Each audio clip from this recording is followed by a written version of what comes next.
Movie के start में हम बेन और सूजी को देखते हैं। इन दोनों का ब्रेकअप हो गया होता है, जिस वजह से सूजी गुस्सा करके बेन के ऊपर सामान फेंक फेंक के मारती है। एक मग जाकर के बेन के सर पे लग जाता है, जिससे कि उसे चोट लग जाती है। अब इस घटना को काफी दिन बीत जाते हैं, जहां सूजी ने मूव ऑन कर लिया होता है और वो नए बॉयफ्रेंड के साथ घूम रही होती है। वहीं दूसरी ओर बेन अभी तक उसे भूला नहीं होता है। बेन से मिलने उसका दोस्त शॉन आता है, जो उससे कहता है कि तुम्हें सूजी को भूल जाना चाहिए और नई गर्लफ्रेंड बना लेनी चाहिए। इस बात को सुनते ही बेन उससे कहना चाहता था कि तुम्हारा खुद का पर्सनल एक्सपीरियंस लड़कियों के साथ बहुत खराब है और तुम मुझे ये राय दे रहे हो, लेकिन वो उससे कुछ कहता नहीं है। अब इसके बाद धीमे धीमे समय बीतता है। बेन को हर दिन सूजी की याद आती है। एक दिन रात को वो सो नहीं पाता है, तो उसे फोन करके बात करने की कोशिश करता है, लेकिन सूजी उससे बात नहीं करती है। अब एक दिन वो मॉल में जाता है, जहाँ पे उसे देखने को मिलता है कि एक स्टाफ मेंबर के लिए वैकेंसी खाली है। उसको ये लगता है कि वो तो सो पा नहीं रहा है, इस वजह से नाइट शिफ्ट उसके लिए बेस्ट रहेगी।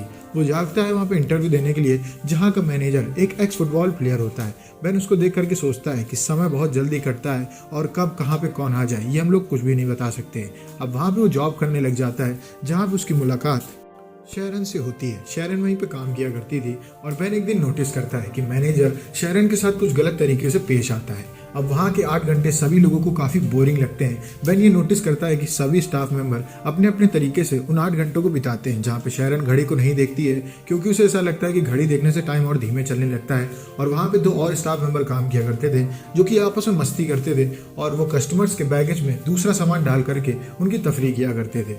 अब बेन यहाँ पे बोलता है कि मेरा समय काटने का तरीका अलग है, और वो मॉल में बीच में जाकर के समय को रोक देता है। और हमें यहाँ पे पता चलता है कि जब उसका ब्रेकअप हुआ था, तो ओवर थिंकिंग की वजह से उसके पास समय को रोकने की पावर आ चुकी है। समय को रोकते हुए वो वहाँ की लड़कियों को चेक करने लगता है और इसके बाद वो उनके कपड़े हटा करके उनके स्केच बनाता है। क्यों अब उनके स्केच बनाने के बाद वो उन्हें कपड़े पहना करके दोबारा से चुटकी बजाता है, जिसके बाद टाइम सही हो जाता है। और इसी के साथ साथ बेन की नाइट शिफ्ट का काफ़ी टाइम भी बीत जाता है।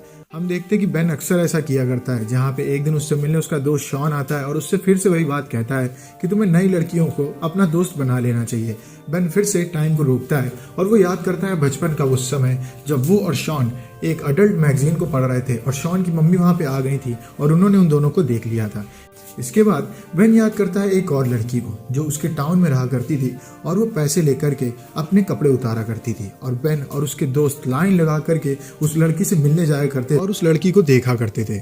अब एक दिन बेन की नज़र मिलती है शेरन से, जो उससे बात करने के लिए आई होती है। इस बीच बेन नोटिस करता है कि शेरन उसका सैंडविच खाती है और उसके मुंह पे भी कुछ लगा रहता है। वो उसका मुंह साफ करता है और हमें यहाँ पे पता चलता है कि बेन को अब शेरन पसंद आने लगी है, लेकिन ये बात वो शेरन को नहीं बता सकता था। वहीं दूसरी ओर शेरन वहाँ से चली जाती है। बेन चाहता था कि वो टाइम को वहीं पे रोके, पर वो ऐसा नहीं कर पाता है।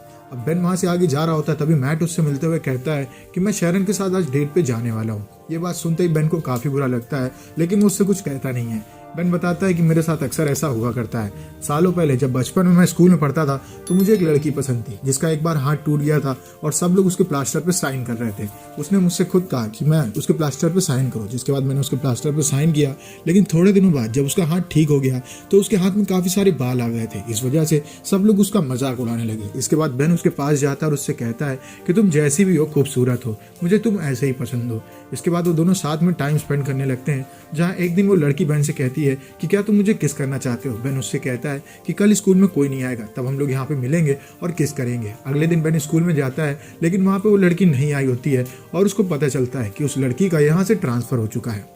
अब इसके बाद बेन दोबारा अपने शॉप में पहुंचता है, जहाँ पे उसके सामने मैट आकर के बोलता है कि वो शेरन आपस में इंटीमेट भी हुए थे। ये बात सुन के बेन को काफ़ी बुरा लगता है, पर वो कुछ खास रिएक्ट नहीं करता है। तभी वहाँ पे उनका मैनेजर आ जाता है और वो उनसे कहता है कि आज हमारा एक दूसरी टीम के साथ फुटबॉल मैच है और मैं चाहता हूँ कि तुम सब मेरे साथ चलो। जहाँ पे शेरन भी उनका मैच देखने के लिए आई होती है और बेन देखता है कि शेरन और मैट आपस में बात कर रहे हैं। उसको ये सब काफ़ी बुरा लगता है। वहीं दूसरी ओर उसकी फुटबॉल टीम भी हार रही होती है। वो लोग 26-0 से पीछे होते हैं और उनका कोई भी प्लेयर अच्छे से नहीं खेल पा रहा होता है। वो टाइम को रोक करके अंदर जाता है और वहाँ पे बोलता है कि यही एक ऐसा समय होता है जब मुझे सब कुछ अच्छा लगता है और मैं हर चीज़ को अपने दम पे कर रहा होता हूँ। तभी वो नोटिस करता है कि पीछे एक लड़का हुडी पहन के खड़ा है और वो वहाँ से भाग करके चला गया है। बेन को काफ़ी अजीब लगता है कि उसे ऐसा लगता था कि वही टाइम को रोक सकता है, लेकिन यहाँ पे कोई और भी होता है जो फ्रीज टाइम में भी भाग के गया होता है। वो बाहर आता है, टाइम को नॉर्मल करता है और फिर से खेलने में लग जाता है, जहाँ पे इस बार मैट की किक जाकर के मैनेजर के नाक पे लग जाती है और उसकी नाक वहीं पे टूट जाती है।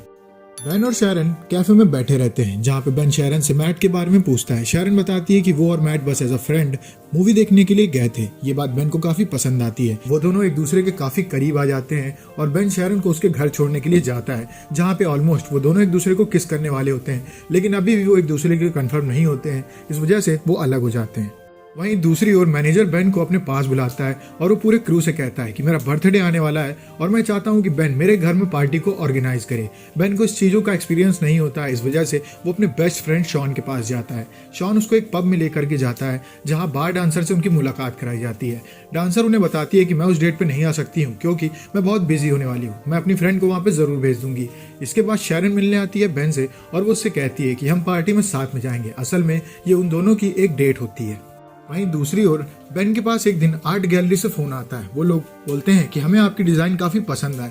बेन को काफी खुशी होती है, लेकिन असल में ये मैट और उसका दोस्त बेन के साथ प्रैंक कर रहे होते हैं और बेन को इन सब बातों के बारे में पता भी नहीं होता है। इस बीच बेन नोटिस करता है कि जब से शैरन उसे पसंद आने लगी है उसे दोबारा से नींद आने लगी है और वो रात में 8 घंटे अब जगता नहीं है। बेन और शैरन जाते हैं मैनेजर की बर्थडे पार्टी में जहाँ पे सूजी भी आई होती है। सूजी वहाँ पे बेन को शैरन के साथ देख करके काफी दुखी होती है और वो बेन से बात करते हुए कहती है कि मैं बहुत ही गलत थी, मैंने तुम्हें छोड़ के गलती की है और मैं चाहती थी मैं दोबारा से तुम्हारे पास आ जाऊं।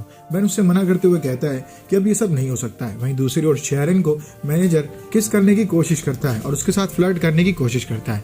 शैरन उसे छोड़ के वहां से जाने लगती है और वो जब बेन की तरफ मुड़ के देखती है तो बेन को सूजी किस कर रही होती है, लेकिन ये सूजी की तरफ से होता है। बेन उसको किस नहीं कर रहा होता है। बेन उसको हटा देता है, लेकिन तब तक शैरन मुड़ गई होती है और वो गेट खोल के जाने लगती है। तभी बेन पीछे मुड़ के देखता है और वो टाइम को रोक देता है। अब वो शैरन के सामने जाके खड़ा हो जाता है और दोबारा से टाइम चालू कर देता है और उससे बात करने की कोशिश करता है, लेकिन शैरन उसकी एक नहीं सुनती है और वहां से चली जाती है। अब बेन शैरन के घर तक जाता है, लेकिन वो उसकी बात नहीं मानती है और अब वो उससे बात नहीं करना चाहती है। अब इसके बाद बेन जाता है उस आर्ट गैलरी में जहाँ से उसको फोन आया होता है, लेकिन ये एक प्रैंक होता है जिसके बारे में उसे पता ही नहीं होता है। आर्ट गैलरी वाले बोलते हैं कि हमने आपको कोई इन्विटेशन नहीं दिया था, पर उन्हें बेन के डिज़ाइन काफ़ी पसंद आ जाते हैं और वो एग्जीबिशन रखते हैं जिसमें चारों तरफ से बेन के डिज़ाइन रहेंगे और ये कुछ और नहीं, सिर्फ और सिर्फ शैरन की पेंटिंग्स होती हैं जिनको बेन ने बनाया होता है। बेन उनमें से एक इनविटेशन भेजता है शैरन के पास और वो भी उसके एग्जीबिशन में आती है जहाँ पे शैरन देखती है कि चारों तरफ जो भी ड्राइंग्स हैं वो सिर्फ और सिर्फ शैरन की हैं। अब बेन के पास एक सीनियर आर्टिस्ट आती है और उससे कहती है कि हम आपका एक टूर रखवाना चाहते हैं, आप कहाँ पे चलना चाहेंगे। जहाँ पे बेन बताता है कि मैं साउथ अमेरिका में चलना चाहूँगा। असल में साउथ अमेरिका शैरन का जाने का सपना होता है और बेन ये चाहता है कि वो और शैरन साउथ अमेरिका साथ में जाएं।